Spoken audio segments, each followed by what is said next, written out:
WandaVision has many Easter eggs and references that we can and have filled our videos with, but yet the well still isn't dry. That's why in this video we are going to take a look at every non-MCU or Marvel reference to take place in WandaVision, as we have covered the Marvel and comic book ones quite a bit already. How easy is it going to be to fill a 10-minute video with non-MCU references, I hear you ask? Well, super easy. Barely an inconvenience, to tell you the truth. Let's take a look, shall we? There aren't many witches as wicked as Agatha Harkness, but there is one that springs to mind. The Wicked Witch of the West in The Wizard of Oz. So it's no surprise that they share a very similar thingamabob, a life occurrence, if you will, in common. As Wanda and Agatha do battle, Wanda throws a car at her nemesis, causing her to go crashing into the house. When Wanda approaches, the only trace she finds of Agatha is her boots. Just like the Wicked Witch's, I think, sister, is that right? I'm not going to go back and rewatch the movie. The Wicked Witch of the East, when she has a house dropped on her. Admittedly, though, Agatha's, they're a little less fashionable. They're not as red and sparkly.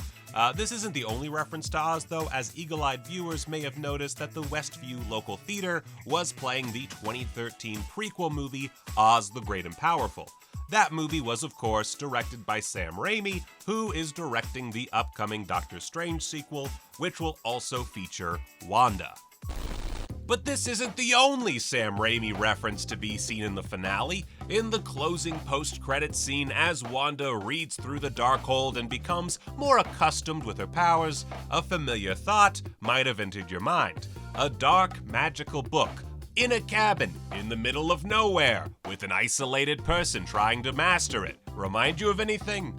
Well, it certainly reminds us of the Evil Dead series started by Sam Raimi. Although the book in question there is the Necronomicon Ex Mortis, not the Darkhold, and I'm pretty sure the cabin Wanda finds herself isn't in Tennessee, but hey, I'm no geography expert.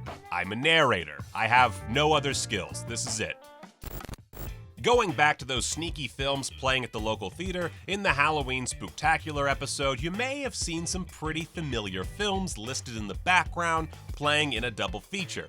The first movie on the list was The Incredibles, and any Pixar fan or just general moviegoer will know that the movie focuses on a family of superheroes who initially try to blend into suburbia before having to use their powers, very similar to WandaVision. You can even draw some parallels between the two sets of twins, with Dash and Violet's powers being somewhat similar to Pietro and Wanda, although I am admittedly I'm being a little bit liberal here when I compare Wanda and Violet's powers. I think that the film would have had a whole new meaning if Violet started mind controlling a whole town and forced them to be in a sitcom.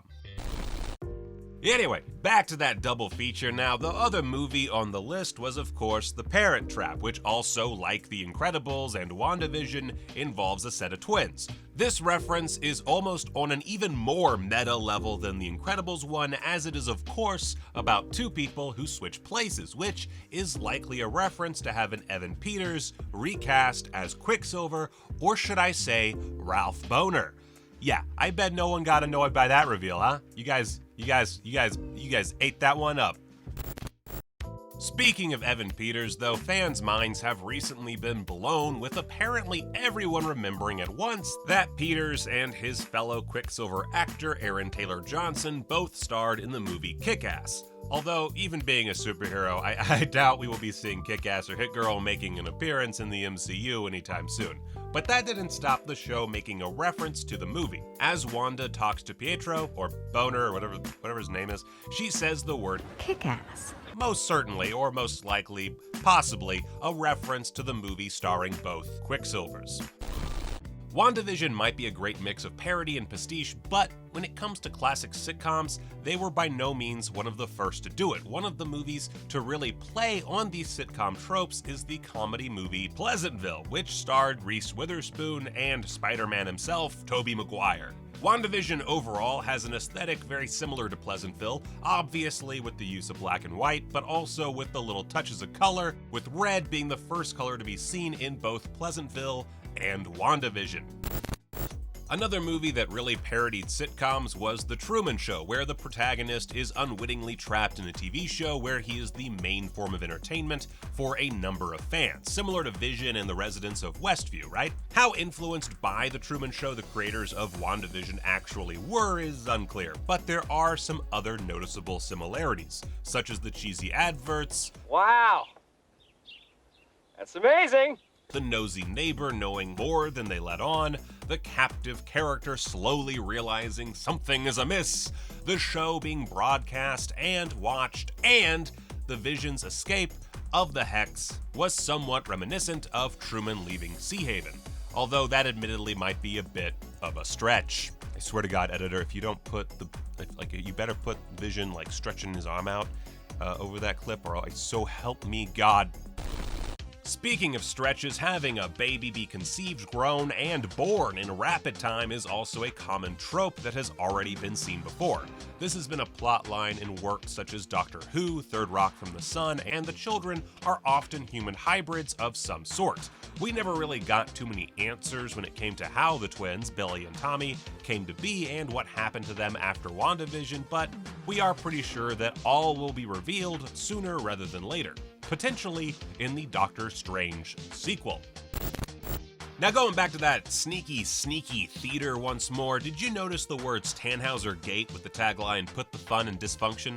If you did, and happen to be a big sci-fi fan, Tannhauser Gate may be familiar to you as the location referenced in the famous Tears in the Rain monologue given by Roy Batty at the end of the movie Blade Runner. What makes this more prevalent is the fact that it is delivered by an android explaining how his experiences will be lost in time, like tears in the rain. Without Wanda, Vision doesn't exist and will be lost in the universe like tears in the rain. But because he is remembered, that version of Vision and Wanda creates is able to give White Vision his memories and essentially become closer to the Vision that we all know and love. Tears in the rain. Gosh, it's such a good monologue. Oh God. Rest in peace, Rutger Hauer. You were the man. One thing that has left fans disappointed is that WandaVision failed to bring many fan theories to life, although they were admittedly never promised. One theory that was doing the rounds was the fact that with this basically being an interpretation of the House of M storyline, they would bring the mutants, in particular the X-Men, into the MCU for the first time. This didn't come to pass, although one mutant was paid reference to. Makeup artist Tricia Sawyer and hairstylist Karen Bartek confirmed that Evan Peters' hairstyle with the two spiky thingamabobs on either side of the head was a reference to another Marvel character, Wolverine.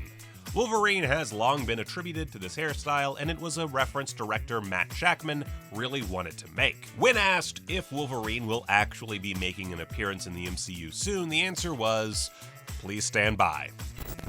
Back to the movie titles seen playing at the theater, because we can't leave that place alone apparently, we can see the movies Big Red and Kidnapped are now being played in color. Now, both of these films are very much real, although they admittedly have very little to do with the plot, seeing as one is to do with an Irish setter and the other the Battle of Culloden. Culloden?